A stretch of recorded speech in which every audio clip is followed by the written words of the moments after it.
नमस्कार मेरे प्रिय श्रोताओं। आज मैं आप सबको प्रेमचंद जी द्वारा लिखित एक कहानी शांति सुनाने जा रही हूँ। प्रेमचंद जी द्वारा लिखित अधिकतर कहानियाँ बहुत ही मार्मिक और दिल को छू लेने वाली होती थीं।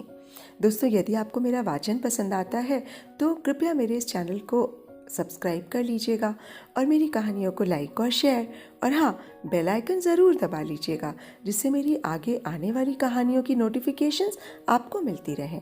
तो आइए सुने कहानी शांति। स्वर्गीय देवनाथ मेरे अभिन्न मित्रों में से थे।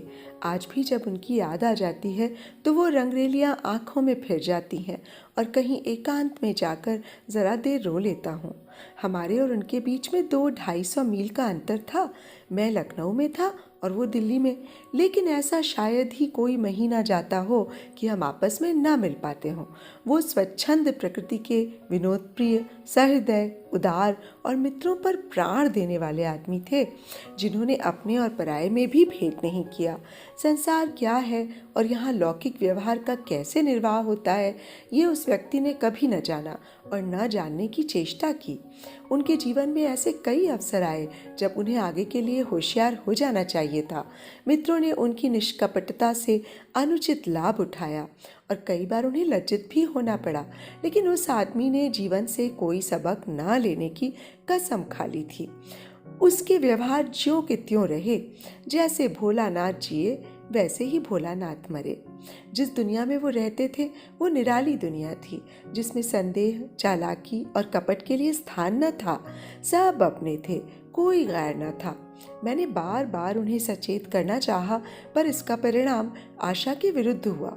जीवन के स्वप्नों को भंग करता उन्हें हार्दिक वेदना होती थी। मुझे कभी कभी चिंता होती थी कि उन्होंने हाथ बंद न किया तो नतीजा क्या होगा, लेकिन विडंबना ये थी कि उनकी स्त्री गोपा भी कुछ इसी सांचे में ढली हुई थी। हमारी देवियों में जो एक चातुरी होती है, वो सदैव ऐसे उड़ाऊ पुरुषों की असावधानियों पर ब्रेक का काम करती है। उससे वो वंचित थी। यहाँ तक कि वस्त्राभूषण में भी उसे विशेष रुचि न थी। अतएव जब मुझे देवनाथ के स्वर्गारोहण का समाचार मिला और मैं भागा हुआ दिल्ली गया तो घर में बर्तन भाड़े और मकान के सिवा और कोई संपत्ति न थी। और अभी उनकी उम्र ही क्या थी जो संचय चिंता करते। 40 भी तो पूरे न हुए थे। यूँ तो लड़कपन उनके स्वभाव में ही था, लेकिन इस उम्र में प्रायः सभी लोग कुछ बेफिक्र रहते हैं। पहले एक लड़की हुई थी, इसके बाद 2 लड़के हुए। दोनों लड़के तो बचपन में ही दगा दे गए थे। लड़की बच रही थी और यही इस नाटक का सबसे करुण दृश्य था। जिस तरह का इनका जीवन था, उसके देखते इस छोटे से परिवार के लिए 200 रुपये महीने की ज़रूरत थी। 2-3 साल में लड़की का विवाह भी करना होगा। कैसे क्या होगा, मेरी बुद्धि कुछ काम न कर रही थी। इस अवसर पर मुझे ये बहुमूल्य अनुभव हुआ कि जो लोग सेवा भाव रखते हैं और जो स्वार्थ सिद्धि को जीवन का लक्ष्य नहीं बनाते, उनके परिवार को आड़ देने वालों की कमी नहीं रहती। ये कोई नियम नहीं है, क्योंकि मैंने ऐसे लोगों को भी देखा है जिन्होंने जीवन में बहुतों के साथ अच्छा सलूक किया, पर उनके पीछे उनके बाल बच्चों की किसी ने बात तक न पूछी। लेकिन चाहे कुछ हो, देवनाथ के मित्रों ने प्रशंसनीय औदार्य से काम लिया और गोपा के निर्वाह करने के लिए स्थायी धन जमा करने का प्रस्ताव किया। 2-1 सज्जन जो रड़ुए थे उससे विवाह करने को तैयार थे, किंतु गोपा ने भी उसी स्वाभिमान का परिचय दिया जो हमारी देवियों का जौहर है और इस प्रस्ताव को अस्वीकार कर दिया। मकान बहुत बड़ा था, उसका एक भाग किराए पर उठा दिया। इस तरह उसको 50 रुपये माहवार मिलने लगे। वो इतने में ही अपना निर्वाह कर लेगी। जो कुछ खर्च था वो सुन्नी की जात से था। गोपा के लिए तो जीवन में अब कोई अनुराग ही न था। इसके 1 ही महीने बाद मुझे कारोबार के सिलसिले में विदेश जाना पड़ा और वहाँ अनुमान से कहीं अधिक 2 साल लग गए। गोपा के पत्र बराबर आते रहते थे, जिससे मालूम होता था कि वे आराम से हैं, कोई चिंता की बात नहीं है। मुझे पीछे ज्ञात हुआ कि गोपा ने मुझे भी गैर समझा और वास्तविक स्थिति छिपाती रही। विदेश से लौटकर मैं सीधा दिल्ली पहुंचा। द्वार पर पहुंचते ही मुझे तो रोना आ गया। मृत्यु की प्रतिध्वनि सी छाई हुई थी। जिस कमरे में मित्रों के जमघट रहते थे उसके द्वार बंद थे। मकड़ियों ने चारों ओर जाले तान रखे थे। देवनाथ के साथ वो श्री भी लुप्त हो गई थी। पहली नज़र में तो मुझे ऐसा भ्रम हुआ कि देवनाथ द्वार पर खड़े मेरी ओर देखकर मुस्कुरा रहे हैं। मैं मिथ्यावादी नहीं हूँ और आत्मा की दैहिकता में मुझे संदेह है, लेकिन उस वक्त एक बार मैं चौंक जरूर पड़ा। हृदय में एक कंपन सा उठा, लेकिन दूसरी नज़र में प्रतिमा मिट चुकी थी। द्वार खुला। गोपा के सिवा खोलने वाला ही कौन था? मैंने उसे देखकर दिल थाम लिया। उसे मेरे आने की सूचना थी और मेरे स्वागत की प्रतीक्षा में उसने नई साड़ी ली थी और शायद बाल भी गुत्था लिए थे। पर इस 2 वर्षों ने उस पर जो आघात किए थे उन्हें क्या कहती। नारियों के जीवन में ये वो अवस्था है जब रूप लावण्य अपने पूरे विकास पर होता है, जब उसमें अल्हड़पन, चंचलता और अभिमान की जगह आकर्षण, माधुर्य और रसिकता आ जाती है। लेकिन गोपा का यौवन बीत चुका था। उसके मुख पर झुर्रियाँ और विषाद की रेखाएं अंकित थीं, जिन्हें उसकी प्रयत्नशील प्रसन्नता भी न मिटा सकती थी। केशों पर सफ़ेदी दौड़ चली थी और एक एक अंग बूढ़ा हो रहा था। मैंने करुण स्वर में पूछा, क्या तुम बीमार थी गोपा? गोपा ने आंसू पीकर कहा, नहीं तो, मुझे तो कभी सिर दर्द भी नहीं हुआ। तो तुम्हारी ये क्या दशा है?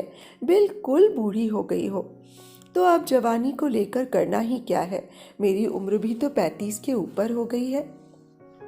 35 की उम्र तो बहुत नहीं होती। हाँ, उनके लिए जो बहुत दिन जीना चाहते हैं। मैं तो चाहती हूँ जितनी जल्द हो सके जीवन का अंत हो जाए।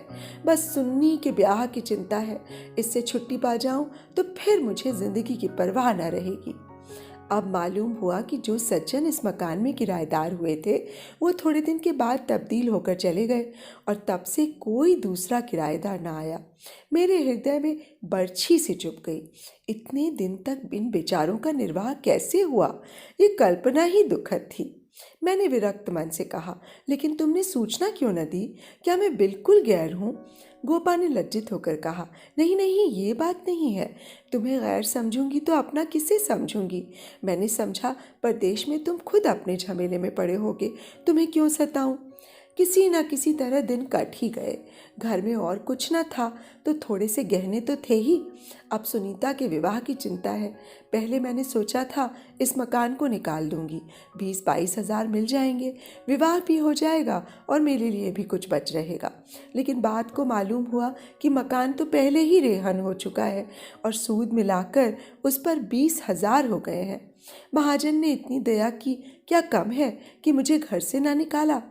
इधर से तो अब कोई आशा नहीं है। बहुत हाथ पांव जोड़ने पर संभव है महाजन से 2-2.5 हज़ार मिल जाए, पर इतने में क्या होगा? इसी फिक्र में घुली जा रही हूँ। लेकिन मैं भी कितनी मतलबी हूँ, न तुम्हें हाथ मुंह धोने को पानी दिया, न कुछ जलपान लाई और अपना दुखड़ा ले बैठी।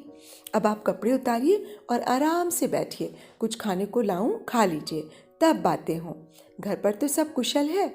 मैंने कहा, मैं तो सीधा बंबई से यहाँ आ रहा हूँ, घर गया कहाँ? गोपा ने मुझे तिरस्कार भरी आंखों से देखा, पर उस तिरस्कार की आड़ में घनिष्ठ आत्मीयता बैठी झांक रही थी। मुझे ऐसा जान पड़ा उसके मुख की झुर्रियाँ मिट गई हैं, पीछे मुख पर हल्की सी लाली दौड़ गई। उसने कहा, इसका फल ये होगा कि तुम्हारी देवी जी तुम्हें कभी यहाँ ना आने देंगी। मैं किसी का गुलाम नहीं हूँ। किसी को अपना गुलाम बनाने के लिए पहले खुद ही उसका गुलाम बनना पड़ता है। शीतकाल की संध्या देखते देखते दीपक जलाने लगी। सुन्नी लालटेन लेकर कमरे में आई। 2 साल पहले की अबोध और कृष्ण तनु बालिका रूपवती युवती हो गई थी, जिसकी हर एक चितवन, हर एक बात उसकी गौरवशाली प्रकृति का पता दे रही थी। जिसे मैं गोद में उठाकर प्यार करता था, उसकी तरफ आंखें न उठा सका, और वो जो मेरे गले से लिपटकर प्रसन्न होती थी, आज मेरे सामने खड़ी भी ना हो सकी। जैसे मुझसे कोई वस्तु छिपाना चाहती है और जैसे मैं उसे उस वस्तु के छिपाने का अवसर दे रहा हूँ। मैंने पूछा, अब तुम किस दर्जे में पहुंची सुन्नी? उसने सिर झुकाए हुए जवाब दिया, 10वें में हूँ। घर का भी कुछ कामकाज करती हो? अम्मा जब करने भी तो दे। गोपा बोली, मैं नहीं करने देती या तू खुद किसी काम के नगीच नहीं जाती? सुन्नी मुंह फेर कर हंसती हुई चली गई। माँ की दुलारी लड़की जो थी। जिस दिन वो गृहस्थी का काम करती उस दिन शायद गोपा रो रो कर आंखें फोड़ लेती।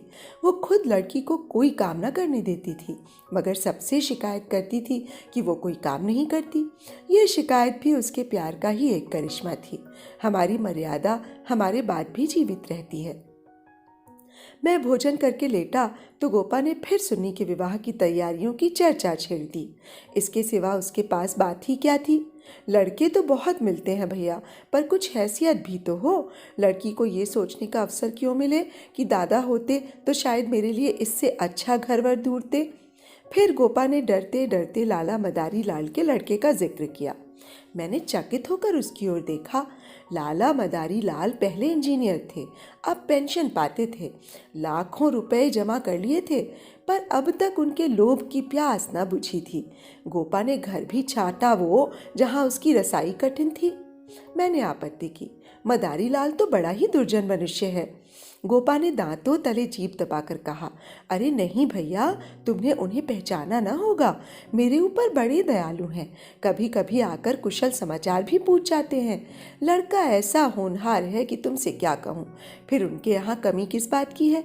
ये ठीक है कि वो खूब रिश्वत लेते थे, लेकिन यहाँ धर्मात्मा कौन है? कौन अवसर पाकर जाने देता है बोलो। मदारी लाल ने तो यहाँ तक कह दिया कि वो मुझसे दहेज नहीं चाहते, केवल कन्या चाहते हैं। सुन्नी उनके मन में बैठ गई है। मुझे गोपा की सरलता पर दया आई, लेकिन मैंने सोचा क्यों इसके मन में किसी के प्रति अविश्वास उत्पन्न करूं। संभव है मदारी लाल वो न रहे हों। चित्त की भावनाएं बदलती भी रहती हैं। मैंने अर्ध सहमत होकर कहा, मगर ये तो सोचो, उनमें और तुम में कितना अंतर है। तुम शायद अपना सर्वस्व अर्पण करके भी उनका मुंह सीधा न कर सको। लेकिन गोपा के मन में बात जम गई थी। सुन्नी को वो ऐसे घर में ब्याहना चाहती थी जहां वो रानी बनकर रहे। दूसरे दिन प्रातःकाल मैं मदारी लाल के पास गया और उनसे मेरी जो बातचीत हुई उसने मुझे मुग्ध कर दिया। किसी समय वो लोभी रहे होंगे, इस समय तो मैंने उन्हें बहुत ही सहृदय, उदार और विनयशील पाया। बोले, भाई साहब, मैं देवनाथ जी से परिचित हूँ। आदमियों में रत्न थे। उनकी लड़की मेरे घर में आए, ये मेरा सौभाग्य है। आप उनकी माँ से कह दें, मदारी लाल उनसे किसी चीज़ की इच्छा नहीं रखता। ईश्वर का दिया हुआ मेरे घर में सब कुछ है। मैं उन्हें जेरबार नहीं करना चाहता। मेरे दिल का बोझ उतर गया। हम सुनी सुनाई बातों से दूसरों के संबंध में कैसी मिथ्या धारणा कर लिया करते हैं, इसका बड़ा शुभ अनुभव हुआ। मैंने आकर गोपा को बधाई दी। ये निश्चय हुआ कि गर्मियों में विवाह कर दिया जाए। ये 4 महीने गोपा ने विवाह की तैयारियों में काटे। मैं महीने में एक बार अवश्य उससे मिलाता था, पर हर बार खिन्न होकर लौटता। गोपा ने अपनी कुल मर्यादा का न जाने कितना महान आदर्श अपने सामने रख लिया था। पगली इस भ्रम में पड़ी हुई थी कि उसका ये उत्साह नगर में अपनी यादगार छोड़ जाएगा। ये न जानती थी कि यहाँ ऐसे तमाशे रोज होते हैं और आए दिन भुला दिए जाते हैं। शायद वो संसार से यह श्रेय लेना चाहती थी कि इस गई बीती दशा में भी लेटा हुआ हाथी 9 लाख का है। पग पग पर उसे देवनाथ की याद आती। वो होते तो ये काम यूं ना होता, यूं होता, और तब रोती। मदारी लाल सज्जन है, ये सत्य है, लेकिन गोपा का अपनी कन्या के प्रति भी तो कुछ धर्म है। कौन उसके 10-5 लड़कियां बैठी हुई हैं, वो तो दिल खोलकर अरमान निकालेगी। सुन्नी के लिए उसने जितने गहने और जोड़े बनवाए थे, उन्हें देखकर मुझे आश्चर्य होता था। जब देखो कुछ न कुछ सी रही है। कभी सुनारों की दुकान पर बैठी हुई है, कभी मेहमानों के आदर सत्कार का आयोजन कर रही है। मोहल्ले में ऐसा बिरला ही कोई संपन्न मनुष्य होगा जिससे उसने कुछ कर्ज न लिया हो। वो इसे कर्ज समझती थी, देने वाले दान समझ कर देते थे। सारा मोहल्ला उसका सहायक था। सुन्नी अब मोहल्ले की लड़की थी। गोपा की इज्जत सबकी इज्जत है, और गोपा के लिए तो नींद और आराम हराम था। दर्द से सिर फटा जा रहा है। आधी रात हो गई, मगर वो बैठी कुछ न कुछ सी रही है, या इस कोठी का धान उस कोठी कर रही है। कितना वात्सल्य से भरी आकांक्षा थी कि देखने वालों में श्रद्धा उत्पन्न कर देती थी। अकेली औरत, और वो भी आधी जान की, क्या क्या करे। जो काम दूसरों पर छोड़ देती है उसी में कुछ ना कुछ कसर रह जाती है, पर उसकी हिम्मत है कि किसी तरह हार नहीं मानती। पिछली बार उसकी दशा देखकर मुझसे न रहा गया। बोला, गोपा देवी, अगर मरना ही चाहती हो तो विवाह हो जाने के बाद मरो। मुझे भय है कि तुम उसके पहले ही न चल दो। गोपा का मुरझाया हुआ मुख प्रमुदित हो उठा। बोली, इसकी चिंता न करो भैया, विधवा की आयु बहुत लंबी होती है। तुमने सुना नहीं, राण मरे न खंडहर ढहे। लेकिन मेरी यही कामना है कि सुन्नी का ठिकाना लगाकर मैं भी चल दूं। अब और जीकर क्या करूंगी, सोचो क्या करूं? अगर किसी तरह का विघ्न पड़ गया तो कितनी बदनामी होगी। इन 4 महीनों में मुश्किल से घंटा भर सोती होंगी। नींद नहीं आती, पर मेरा चित्त प्रसन्न है। मैं मरूं या जीऊं, मुझे ये संतोष तो होगा कि सुन्नी के लिए उसका बाप जो कर सकता था वो मैंने कर दिया। मदारी लाल ने अपनी सज्जनता दिखाई तो मुझे भी तो अपनी नाक रखनी है। एक देवी ने आकर कहा, बहन जरा चलकर देख लो चाशनी ठीक हो गई है या नहीं। गोपा उसके साथ चाशनी की परीक्षा करने गई और एक क्षण के बाद आकर बोली, जी चाहता है सिर पीट लूं। तुमसे जरा बात करने लगी, उधर चाशनी इतनी कड़ी हो गई कि लड्डू दांतों से लड़ेंगे। किससे क्या कहूँ? मैंने चिढ़कर कहा, तुम व्यर्थ का झंझट कर रही हो, क्यों नहीं किसी हलवाई को बुलाकर मिठाइयों का ठीका दे देती। फिर तुम्हारे यहाँ मेहमान ही कितने आएंगे जिनके लिए तुम्हार बांध रही हो। 10-5 की मिठाई उनके लिए बहुत होगी। गोपा ने व्यथित नेत्रों से मेरी ओर देखा। मेरी ये आलोचना उसे बुरी लगी। इन दिनों उसे बात बात पर क्रोध आ जाता था। बोली, भैया तुम ये बातें ना समझोगे। तुम्हें न माँ बनने का अवसर मिला न पत्नी बनने का। सुन्नी के पिता का कितना नाम था, कितने आदमी उनके दम से जीते थे, क्या ये तुम नहीं जानते? वो पगड़ी मेरे ही सिर तो बंधी है।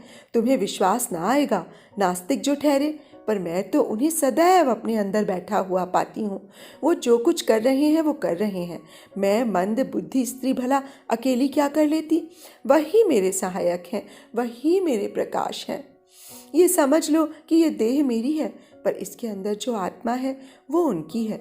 जो कुछ हो रहा है उनके पुण्य आदेश से ही हो रहा है। तुम उनके मित्र हो, तुमने अपने सैकड़ों रुपए खर्च किए और इतना हैरान हो रहे हो। मैं तो उनकी सहगामिनी हूँ, लोक में भी और परलोक में भी। मैं अपना सा मुंह लेकर रह गया। जून में विवाह हो गया। गोपा ने बहुत कुछ दिया और अपनी हैसियत से बहुत ज़्यादा दिया, लेकिन फिर भी उसे संतोष न था। आज सुन्नी के पिता होते तो जाने क्या करते, बराबर रोती रही। जाड़ों में फिर दिल्ली गया। मैंने समझा था अब गोपा सुखी होगी। लड़की का घर और वर दोनों आदर्श हैं। गोपा को इसके सिवा और क्या चाहिए? लेकिन सुख उसके भाग्य में ही न था। मैं अभी कपड़े भी ना उतारने पाया था कि उसने अपना दुखड़ा रोना शुरू कर दिया। भैया घर द्वार सब अच्छा है, सास ससुर भी अच्छे हैं, लेकिन जमाई निकम्मा निकला। सुन्नी बेचारी रो रो कर दिन काट रही है। तुम उसे देखो तो पहचान न सको, उसकी परछाई मात्र रह गई है। अभी कई दिन हुए आई थी। उसकी दशा देखकर छाती फटती थी, जैसे जीवन में अपने पथ खो बैठी हो। न तन बदन की सुध है, न कपड़े लत्ते की। मेरी सुन्नी की दुर्गति होगी ये तो स्वप्न में भी न सोचा था। बिल्कुल गुमसुम सी हो गई है। कितना पूछा, बेटी तुमसे वो क्यों नहीं बोलता, किस बात पर नाराज है, लेकिन कुछ जवाब ही नहीं देती। बस आंखों से आंसू बहते रहते हैं। मेरी सुन्नी कुएं में गिर गई। मैंने कहा, तुमने उनके घर वालों से पता नहीं लगाया? लगाया क्यों नहीं भैया, सब हाल मालूम हो गया। लौंडा चाहता है मैं चाहे जिस राह जाऊं, सुन्नी मेरी पूजा करती रहे। सुन्नी भला इसे क्यों सहने लगी? उसे तो तुम जानते हो कितनी अभिमानिनी है। वो उन स्त्रियों में नहीं है जो पति को देवता समझती हैं और उसका दुर्व्यवहार सहती रहती हैं। उसने सदैव दुलार और प्यार पाया है। बाप भी उस पर जान देता था। मैं भी आंखों की पुट्टी समझती थी। पति मिला छैला, जो आधी आधी रात तक मारा मारा फिरता है। दोनों में क्या बात हुई ये कौन जान सकता है, लेकिन दोनों में कोई गांठ पड़ गई है। ना वो सुन्नी की परवाह करता है, ना सुन्नी उसकी परवाह करती है। मगर वो तो अपने रंग में मस्त है। सुन्नी प्राण दिए देती है। उसके लिए सुन्नी की जगह तो मुन्नी है, पर सुन्नी के लिए उसकी अपेक्षा है और रुदन है। मैंने कहा, लेकिन तुमने सुन्नी को समझाया नहीं? उस लौंडे का क्या बिगड़ेगा, इसकी तो जिंदगी खराब हो जाएगी। गोपा की आंखों में आंसू भर आए। बोली, भैया किस दिल से समझाऊं? सुन्नी को देखकर तो मेरी छाती फटने लगती है। बस यही जी चाहता है कि इसे अपने कलेजे में रख लूं, कि इसे कोई कड़ी आंख से देख भी ना सके। सुन्नी फूहड़ होती, कटु भाषिणी होती, आराम तलब होती तो समझाती भी। क्या ये समझाऊं कि तेरा पति गली गली मुंह काला करता फिरे, फिर भी तू उसकी पूजा किया कर? मैं तो खुद ये अपमान नहीं सह सकती। स्त्री पुरुष में विवाह की पहली शर्त यह है कि दोनों सोलहों आने एक दूसरे के हो जाए। ऐसे पुरुष तो कम हैं जो स्त्री को जौ भर भी विचलित होते देखकर शांत रह सके, पर ऐसी स्त्रियां बहुत हैं जो पति को स्वच्छंद समझती हैं। सुन्नी उन स्त्रियों में नहीं है। वो अगर आत्मसमर्पण करती है तो आत्मसमर्पण चाहती भी है, और यदि पति में ये बात ना हुई तो वो उससे कोई संपर्क न रखेगी, चाहे उसका सारा जीवन रोते कट जाए। ये कहकर गोपा भीतर गई और एक सिंगारदान लाकर उसके अंदर के आभूषण दिखाती हुई बोली, सुन्नी इसे अब की यहीं छोड़ गई, इसलिए आई ही थी। ये वो गहने हैं जो मैंने न जाने कितने कष्ट सहकर बनवाए थे। उनके पीछे महीनों मारी मारी फिरी थी, यूँ कहो कि भीख मांग कर जमा किए थे। सुन्नी अब इनकी ओर आंख उठाकर भी नहीं देखती। पहने तो किसके लिए, सिंगार करे तो किस पर? 5 संदूक कपड़ों के दिए थे। कपड़े सीते सीते मेरी आंखें फूट गईं। ये सब कपड़े उठाती लाई। इन चीज़ों से जैसे उसे घृणा हो गई है। बस कलाई में 2 कांच की चूड़ियाँ और एक उजली साड़ी, यही उसका सिंगार है। मैंने गोपा को सांत्वना दी, मैं जाकर जरा केदारनाथ से मिलूंगा, देखूं तो वो किस रंग ढंग का आदमी है। गोपा ने हाथ जोड़कर कहा, नहीं नहीं, भूल कर भी न जाना, सुन्नी सुनेगी तो प्राण ही दे देगी। अभिमान की पुतली ही समझो, उसे रस्सी समझ लो जिसके जल जाने पर भी बल नहीं जाते। जिन पैरों ने उसे ठुकरा दिया है उन्हें वो कभी न सहलाएगी। उसे अपना बनाकर कोई चाहे यूं लौंडी बना ले, लेकिन शासन तो उसने मेरा न सहा, दूसरों का क्या सहेगी। मैंने गोपा से उस वक्त कुछ न कहा, लेकिन अवसर पाते ही लाला मदारी लाल से मिला। मैं रहस्य का पता लगाना चाहता था। संयोग से पिता और पुत्र दोनों एक ही जगह मिल गए। मुझे देखते ही केदार ने इस तरह झुककर मेरे चरण छुए कि मैं उसकी शालीनता पर मुग्ध हो गया। तुरंत भीतर गया और चाय, मुरब्बा और मिठाइयाँ ले आया। इतना सौम्य, इतना सुशील, इतना विनम्र युवक मैंने न देखा था। ये भावना ही न हो सकती थी कि इसके भीतर और बाहर में कोई अंतर हो सकता है। मैं जब तक रहा सिर झुकाए बैठा रहा। उच्छृंखलता तो उसे छू भी नहीं गई थी। जब केदार टेनिस खेलने चला गया तो मैंने मदारी लाल से कहा, केदार बाबू तो बहुत सच्चरित्र जान पड़ते हैं, फिर स्त्री पुरुष में इतना मनोमालिन्य क्यों हो गया? मदारी लाल ने एक क्षण विचार करके कहा, इसका कारण इसके सिवा और क्या बताऊं कि दोनों अपने माँ बाप के लाडले हैं और प्यार लड़कों को अपने मन का बना देता है। मेरा सारा जीवन संघर्ष में कटा, अब जाकर जरा शांति मिली है। भोग विलास का कभी अवसर ही न मिला। दिन भर परिश्रम करता था, संध्या को पढ़कर सो रहता था।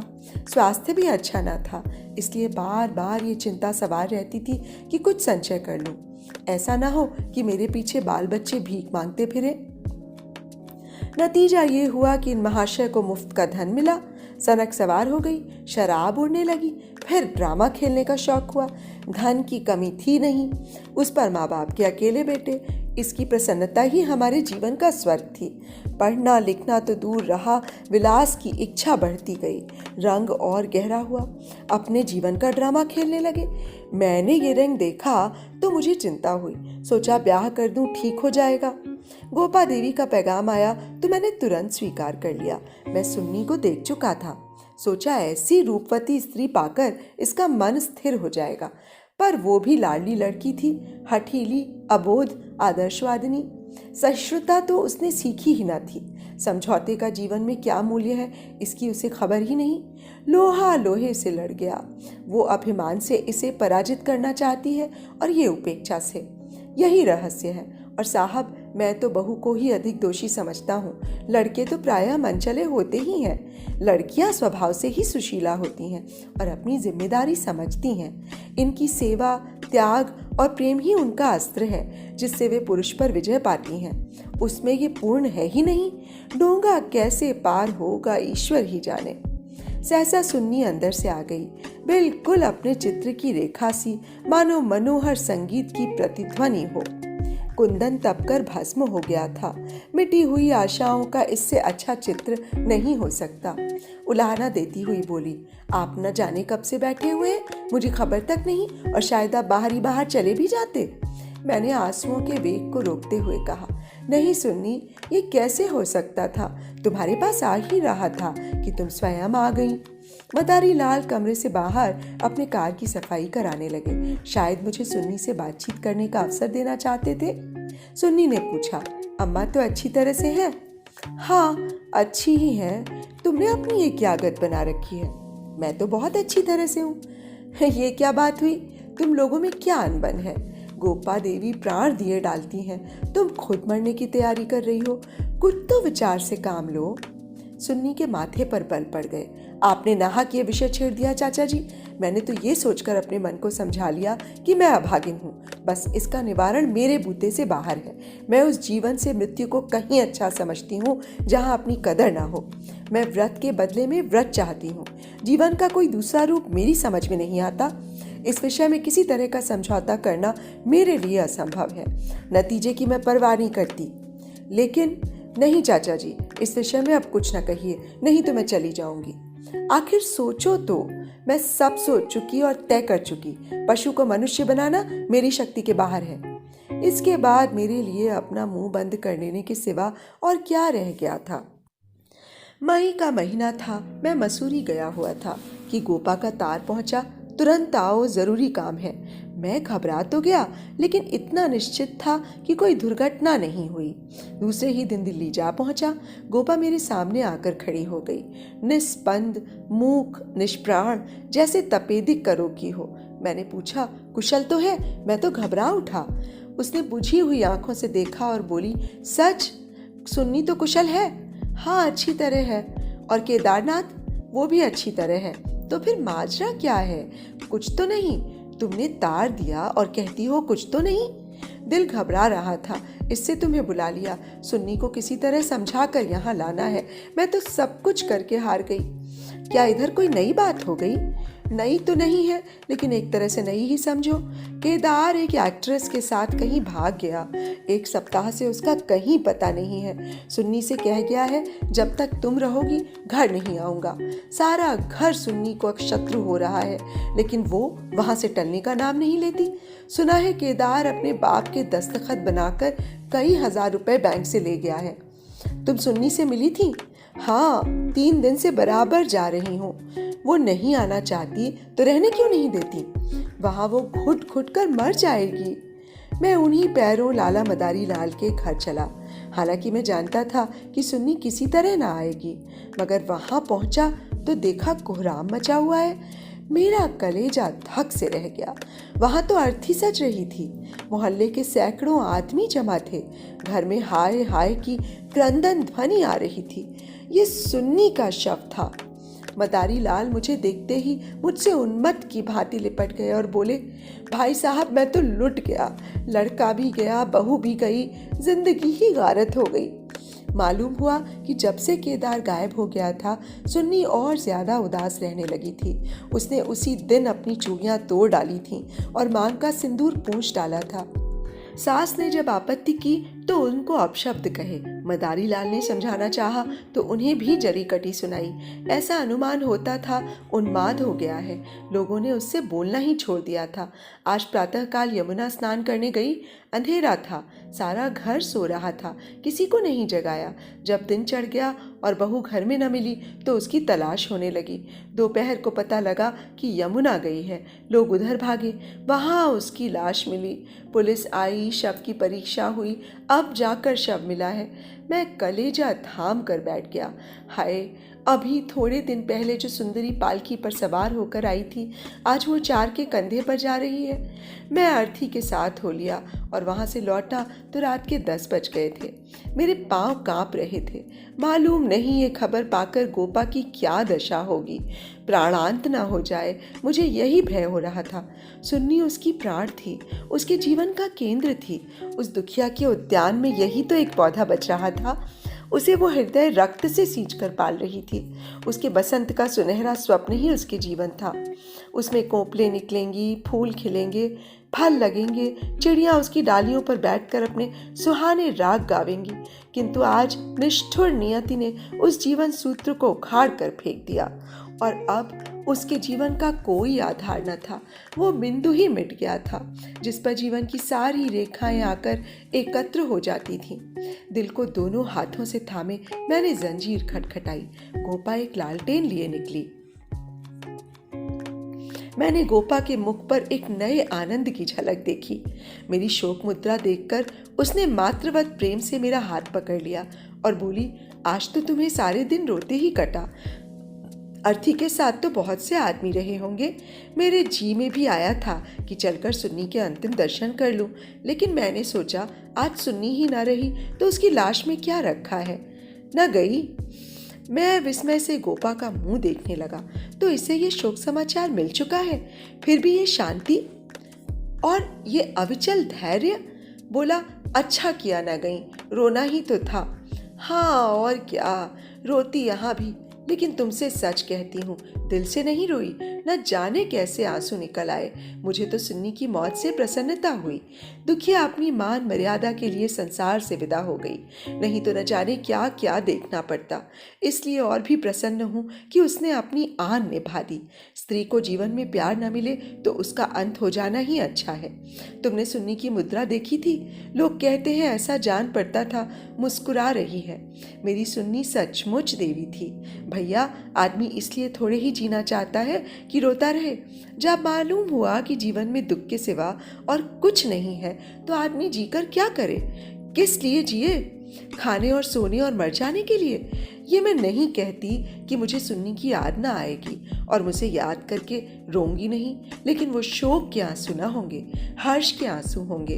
बहादुर बेटे की माँ उसकी वीरगति पर प्रसन्न होती है। सुन्नी की मौत में क्या कुछ कम गौरव है? और चाहे सारा संसार उसकी निंदा करे, उसकी माता उसकी सराहना ही करेगी। उसकी आत्मा से ये आनंद भी छीन लूं? चलो अब रात ज्यादा हो गई भैया, ऊपर जाकर सो रहो। मैंने तुम्हारी चारपाई बिछा दी है, मगर देखो अकेले पड़े पड़े रोना नहीं। सुन्नी ने वही किया जो उसे करना चाहिए था। उसके पिता होते तो आज सुन्नी की प्रतिमा बनाकर पूजते। मैं ऊपर जाकर लेटा तो मेरे दिल का बोझ बहुत हल्का हो गया था, किंतु रह रह कर ये संदेह हो जाता था कि गोपा की ये शांति उसकी अपार व्यथा का ही तो रूप नहीं है। तो अभी आप सुन रहे थे प्रेमचंद जी द्वारा लिखित एक कहानी शांति। दोस्तों, आपको कहानी कैसी लगी और मेरा वाचन कैसा लगा मुझे अवश्य बताइएगा। तो आप मुझे इजाज़त दीजिए, अगली कहानी लेकर फिर आप सबके सामने बहुत जल्द हाजिर होंगी। नमस्कार।